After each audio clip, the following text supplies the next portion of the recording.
Train के AC compartment में मेरे सामने की सीट पर बैठी लड़की ने मुझसे पूछा, हेलो, क्या आपके पास इस मोबाइल की सिम निकालने की पिन है? उसने अपने बैग से एक फ़ोन निकाला। वह नया सिम कार्ड उसमें डालना चाहती थी, लेकिन सिम स्लॉट खोलने के लिए पिन की ज़रूरत पड़ती है, जो उसके पास नहीं थी। मैंने हाँ में गर्दन हिलाई और अपने क्रॉस बैग से पिन निकालकर लड़की को दे दी। लड़की ने थैंक्स कहते हुए पिन ले ली और सिम डालकर पिन मुझे वापस कर दी। थोड़ी देर बाद वो फिर से इधर उधर ताकने लगी।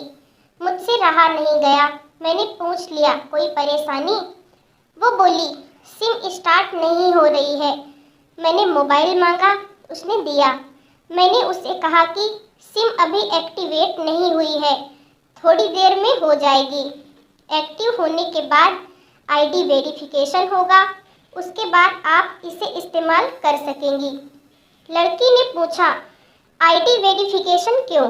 मैंने कहा, आजकल सिम वेरिफिकेशन के बाद एक्टिव होती है।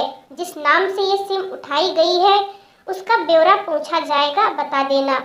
लड़की बुदबुदाई, ओह। मैंने दिलासा देते हुए कहा, इसमें कोई परेशानी की कोई बात नहीं है। वो अपने एक हाथ से दूसरा हाथ दबाती रही, मानो किसी परेशानी में हो। मैंने फिर विनम्रता से कहा, आपको कहीं कॉल करना हो तो मेरा मोबाइल इस्तेमाल कर लीजिए।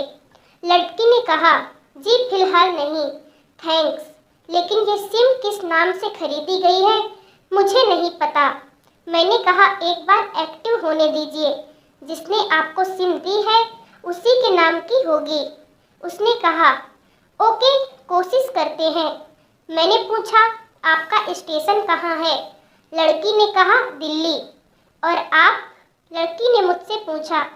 मैंने कहा, दिल्ली ही जा रहा हूँ, एक दिन का काम है। आप दिल्ली में रहती हैं या? लड़की बोली, नहीं नहीं, दिल्ली में कोई काम नहीं, ना ही मेरा घर है वहाँ। तो मैंने उत्सुकतावश पूछा। वो बोली, दरअसल ये दूसरी ट्रेन है जिसमें आज मैं हूँ, और दिल्ली से तीसरी गाड़ी पकड़नी है, फिर हमेशा के लिए आज़ाद। आज़ाद? लेकिन किस तरह की कैद से? मुझे फिर जिज्ञासा हुई, किस कैद में थी ये कमसिन अल्हड़ सी लड़की? लड़की बोली, उसी कैद में थी जिसमें हर लड़की होती है, जहाँ घरवाले कहें शादी कर लो, जब जैसा कहें वैसा करो। मैं घर से भाग चुकी हूँ। मुझे ताज्जुब हुआ, मगर अपने ताज्जुब को छुपाते हुए मैंने हंसते हुए पूछा, अकेली भाग रही हैं आप? आपके साथ कोई नजर नहीं आ रहा? वो बोली, अकेली नहीं, साथ में है कोई। कौन? मेरे प्रश्न खत्म नहीं हो रहे थे। दिल्ली से एक और ट्रेन पकड़ूंगी, फिर अगले स्टेशन पर वो जनाब मिलेंगे, और उसके बाद हम किसी को नहीं मिलेंगे। ओह, तो ये प्यार का मामला है?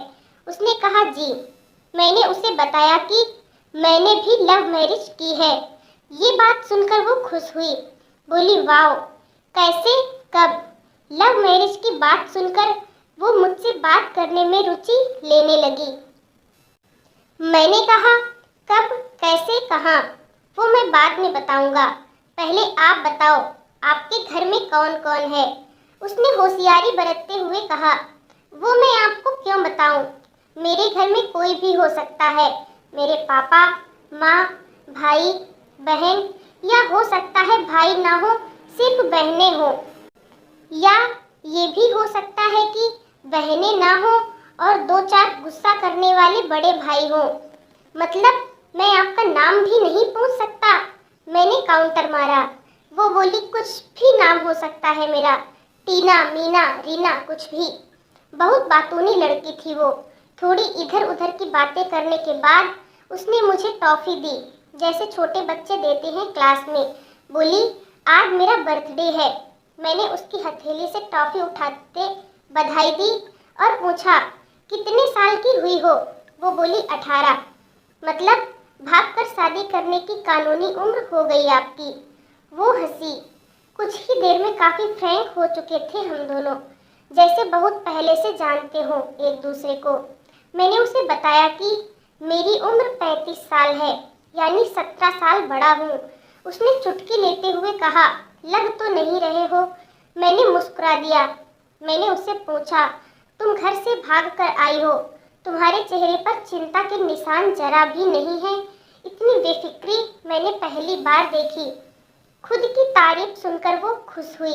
बोली, मुझे उन जनाब ने, मेरे लवर ने पहले से ही समझा दिया था कि जब घर से निकलो तो बिल्कुल बिंदास रहना, घर वालों के बारे में बिल्कुल मत सोचना, बिल्कुल अपना मूड खराब मत करना, सिर्फ मेरे और हम दोनों के बारे में सोचना। और मैं वही कर रही हूँ। मैंने फिर चुटकी ली। कहा, उसने तुम्हें मुझ जैसे अनजान मुसाफिरों से दूर रहने की सलाह नहीं दी? उसने हंसकर जवाब दिया, नहीं, शायद वो भूल गया होगा ये बताना। मैंने उसके प्रेमी की तारीफ करते हुए कहा, वैसे तुम्हारा बॉयफ्रेंड काफी टैलेंटेड है। उसने किस तरह से तुम्हें अकेले घर से रवाना किया, नई सिम और मोबाइल दिया, 3 ट्रेन बदलवाई ताकि कोई ट्रैक ना कर सके। Very talented person. लड़की ने हामी भरी। बोली, बहुत टैलेंटेड है वो, उसके जैसा कोई नहीं।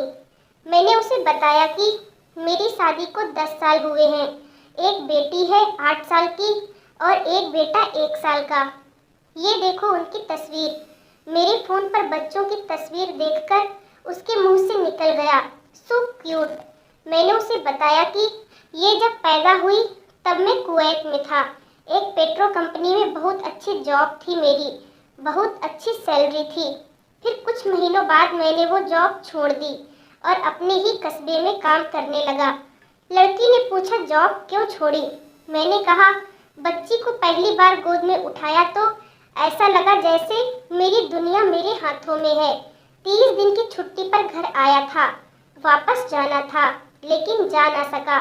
इधर बच्ची का बचपन खर्च होता रहे, उधर मैं पूरी दुनिया कमा लूं, तब भी घाटे का सौदा है। मेरी 2 टके की नौकरी, बचपन उसका लाखों का। उसने पूछा, क्या बीवी बच्चों को साथ नहीं ले जा सकते थे वहाँ? मैंने कहा, काफी टेक्निकल मामलों से गुजरकर एक लंबे समय के बाद रख सकते हैं। उस वक्त ये मुमकिन नहीं था। मुझे दोनों में से एक को चुनना था, आलीशान रहन सहन के साथ नौकरी या परिवार। मैंने परिवार चुना। अपनी बेटी को बड़ा होते देखने के लिए मैं कुवैत वापस गया था, लेकिन अपना इस्तीफा देकर लौट आया। लड़की ने कहा, वेरी इम्प्रेसिव। मैं मुस्कुराकर खिड़की की तरफ देखने लगा। लड़की ने पूछा, अच्छा आपने तो लव मैरिज की थी ना, फिर आप भाग कर कहाँ गए, कैसे रहे और कैसे गुजरा वो वक्त? उसके हर सवाल और हर बात में मुझे महसूस हो रहा था कि ये लड़की लड़कपन के शिखर पर है, बिल्कुल नासमझ और मासूम छोटी बहन सी। मैंने उसे बताया कि हमने भागकर शादी नहीं की और ये भी है कि उसके पापा ने मुझे पहली नज़र में सख्ती से रिजेक्ट कर दिया था। उन्होंने आपको रिजेक्ट क्यों किया? लड़की ने पूछा। मैंने कहा, रिजेक्ट करने का कुछ भी कारण हो सकता है, मेरी जाति, मेरा काम, घर परिवार। बिल्कुल सही। लड़की ने सहमति दर्ज कराई और आगे पूछा, फिर आपने क्या किया? मैंने कहा, मैंने कुछ नहीं किया, उसके पिता ने रिजेक्ट कर दिया। वहीं से मैंने अपने बारे में अलग से सोचना शुरू कर दिया था। खुशबू ने मुझे कहा कि भाग चलते हैं। मेरी वाइफ का नाम खुशबू है। मैंने 2 टूक मना कर दिया। वो 2 दिन तक लगातार जोर देती रही कि भाग चलते हैं। मैं मना करता रहा। मैंने उसे समझाया कि भागने वाले जोड़े में लड़के की इज्जत पर कोई खास फर्क नहीं पड़ता, जबकि लड़की के पूरे कुल की इज्जत धुल जाती है। भगाने वाला लड़का उसके दोस्तों में हीरो माना जाता है, लेकिन इसके विपरीत जो लड़की प्रेमी संग भाग रही है वो उल्टा कहलाती है। मोहल्ले के लड़के उसे चालू कहते हैं। बुराइयों के तमाम शब्दकोश लड़की के लिए इस्तेमाल किए जाते हैं। भागने वाली लड़की आगे चलकर 60 साल की वृद्धा भी हो जाएगी, तब भी जवानी में किए उस कांड का कलंक उसके माथे पर से नहीं मिटता। मैं मानता हूँ कि लड़का लड़की को तौलने का ये दोहरा मापदंड गलत है, लेकिन हमारे समाज में है तो यही। ये नजरिया गलत है, मगर सामाजिक नजरिया यही है। वो अपने नीचे का होंठ दांतों तले पीसने लगी। उसने पानी की बोतल का ढक्कन खोलकर एक घूंट पिया।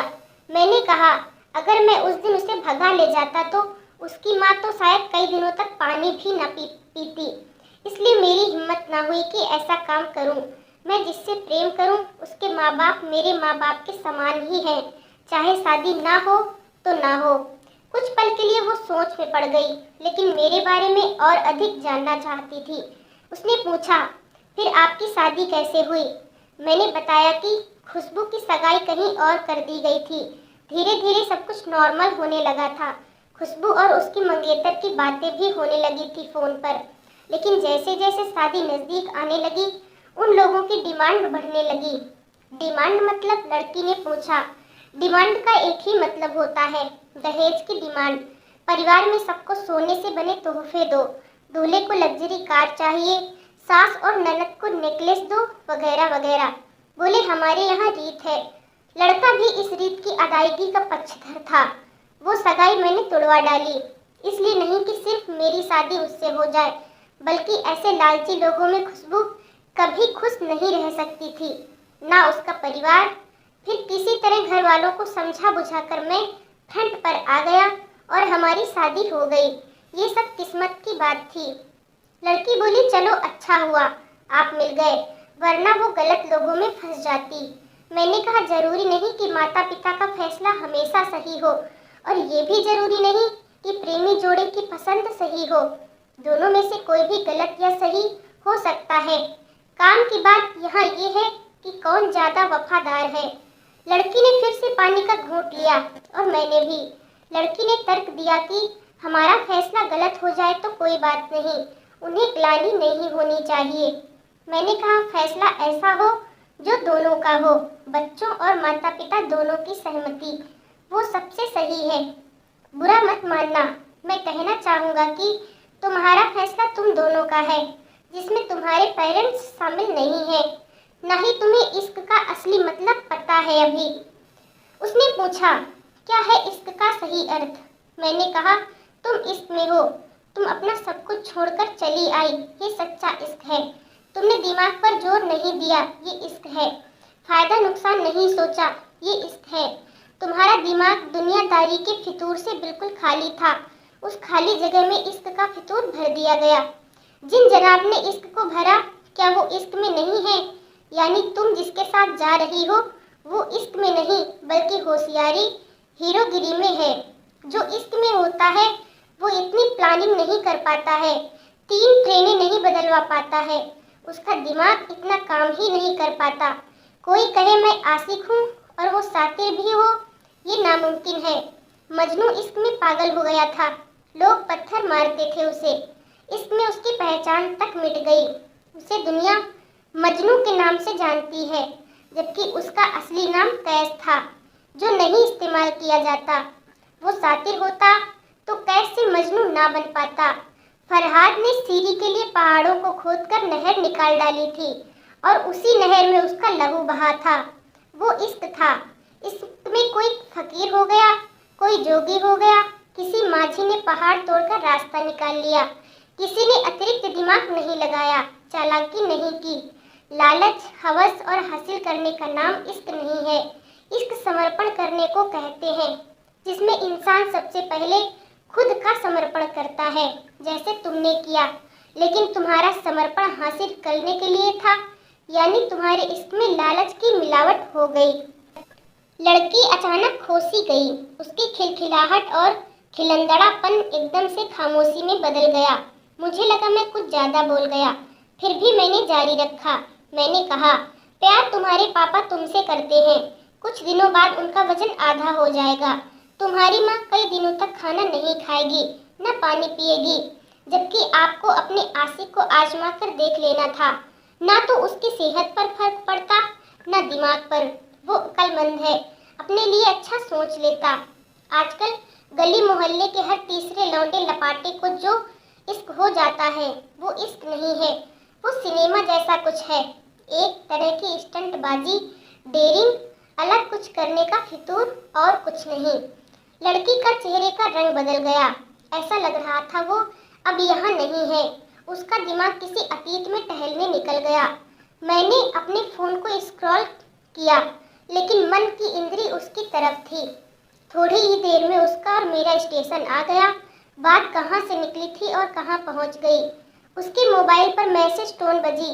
देखा, सिम एक्टिवेट हो चुकी थी। उसने चुपचाप बैग में से आगे का टिकट निकाला और फाड़ दिया। मुझे कहा एक कॉल करना है। मैंने मोबाइल दिया। उसने नंबर डायल करके कहा सॉरी पापा और सिसक सिसक कर रोने लगी। सामने से पिता भी फोन पर बेटी को संभालने की कोशिश करने लगे। उसने कहा पिताजी आप बिल्कुल चिंता मत कीजिए, मैं घर आ रही हूँ। दोनों तरफ से भावनाओं का सागर उमड़ पड़ा। हम ट्रेन से उतरे। उसने फिर से पिन मांगी। मैंने पिन दी। उसने मोबाइल से सिम तो निकाल कर तोड़ दी और पिन मुझे वापस कर दी। कहानी को अंत तक पढ़ने का धन्यवाद। देश की सभी बेटियों को समर्पित ये मेरा दावा है कि माता पिता से ज़्यादा तुम्हें दुनिया में कोई प्यार नहीं करता। कहानी पढ़कर शेयर अवश्य कीजिएगा। शायद कोई परिवार, कोई बेटी और उनका भविष्य इससे बच जाए।